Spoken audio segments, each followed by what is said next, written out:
malu ketika uang itu memang saya nyuri dari negara gitu, ngambil hak rakyat, mungkin itu ya.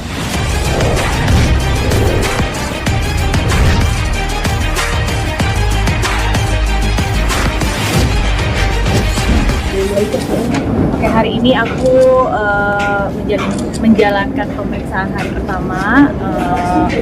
Saya selaku korban dan juga beberapa saksi, yaitu staf-staf kantor saya dan orang tua saya.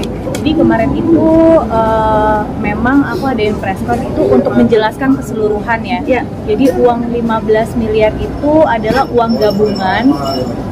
Sekali lagi garis bawahi adalah uang gabungan itu antara uang pribadi saya, uang dua perusahaan saya yaitu PT Bunga Cipta Mandiri dan CV Bunga Kreatif Studio, dan juga uang pribadi suami saya. Nah, pada hari ini yang saya laporkan itu masih satu kasus, yaitu ketiga perusahaan saya, ketiga uang pribadi saya dulu nih, pribadi, CV, dan PT saya. Kalau uang suami saya itu menyusul. Berarti akan ada laporan selanjutnya ya Kak Bunga ya? Iya, kemungkinan akan ada laporan selanjutnya ya Bu ya.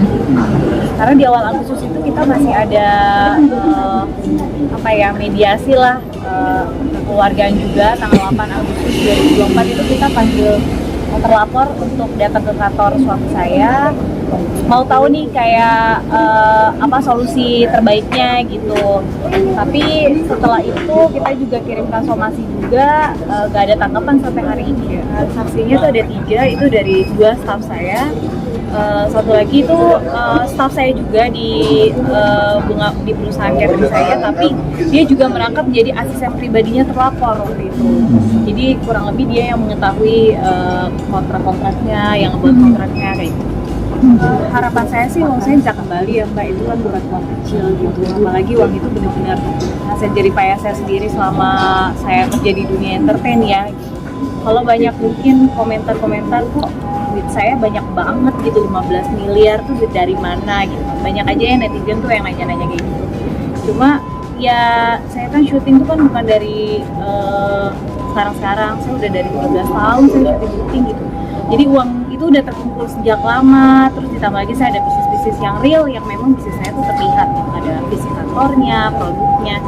Jadi saya rasa kalau saya punya uang 15 miliar itu bukan seperti yang saya tadi sampaikan juga, bahwa itu adalah duit gabungan kan, total keseluruhan kerugian saya dan suami saya. Jadi harapan besar saya ya uangnya bisa kembali. Cuma balik lagi nanti proses hukumnya seperti apa, mudah-mudahan pihak kepolisian bisa membantu saya untuk bisa mengembalikan uang saya, dan pelakunya juga bisa dihukum seberat-beratnya.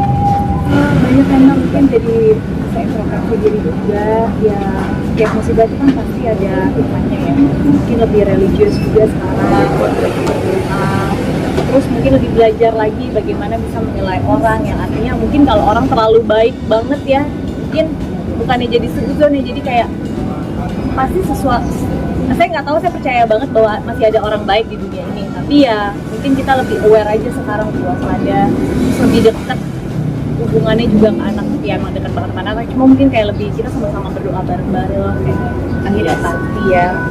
Mungkin kalau dilihat kan ya background suami saya lagi-lagi selalu ya, netizen tuh selalu kayak oh iya kan suaminya kaya, kan kamu orang kaya tuh. Orang kaya atau orang manapun lah kalau kehilangan uang senilai 15 miliar tuh gimana sih rasanya gitu. Jadi jangan kasih pertanyaan atau tolong banget gitu, jangan kasih komentar kayak gitu tuh bener-bener bikin saya makin drop banget gitu, karena uang itu tuh kita tidak mengambil dari uang negara, kita tidak mencuri uang negara. Makanya saya berani melaporkan itu ke Polda Metro Jaya, karena uang yang saya hasilkan atau uang yang lenyap itu adalah uang yang benar-benar saya cari dengan jerih payah sendiri gitu. Saya mungkin akan malu ketika uang itu memang saya nyuri dari negara gitu, ngambil hak rakyat, mungkin itu ya. Tapi karena ini uang hasil jerih payah sendiri, saya dengan PD-nya saya berani untuk datang melaporkan kasus ini. Kalau dibilang sekarang minim-minimin budget, pastilah, namanya orang pasti ada cicilan, terus bayaran sekolah kan, apalagi semua juga tahu, yang punya anak mungkin tahu ya kalau uang sekolah itu nggak murah. Terus jadi keperluan pribadi yang mungkin yang nggak perlu ya udah saya kapok banget Mbak, kayaknya trauma banget, mungkin jadi lebih teliti karena emang saya kasus tipu ini sebenarnya mungkin bukan baru pertama ya. Jadi beberapa tahun lalu saya juga pernah kena kasus juga sama partner kerja saya, tapi saya nggak up karena nilainya lagi-lagi mungkin nggak sebesar ini. Tapi jadi masih bisa kita obrol kekeluargaan gitu, selesaikan. Mungkin kali ini saya benar-benar speak up karena korbannya tuh banyak banget, bukan saya doang gitu. Di Bali maupun Jakarta tuh korbannya banyak, dan saya berharap dengan laporan saya ini tuh benar-benar pelakunya bisa ditangkap dan saya bisa mewakilkan mungkin suara-suara korban yang nggak bisa melapor gitu. Kadang-kadang bisa terlapor ini tuh benar-benar foto saya misalnya lagi makan tapi bilangnya saya lagi meeting, proyek lah, minyak lah, apalah gitu-gitu, pengadaan barang lah, itu menggunakan foto saya gitu. Oke. Terima kasih teman-teman ya. Iya. Ya, itu. Terima kasih Kak Bunga, Mbak. Terima kasih.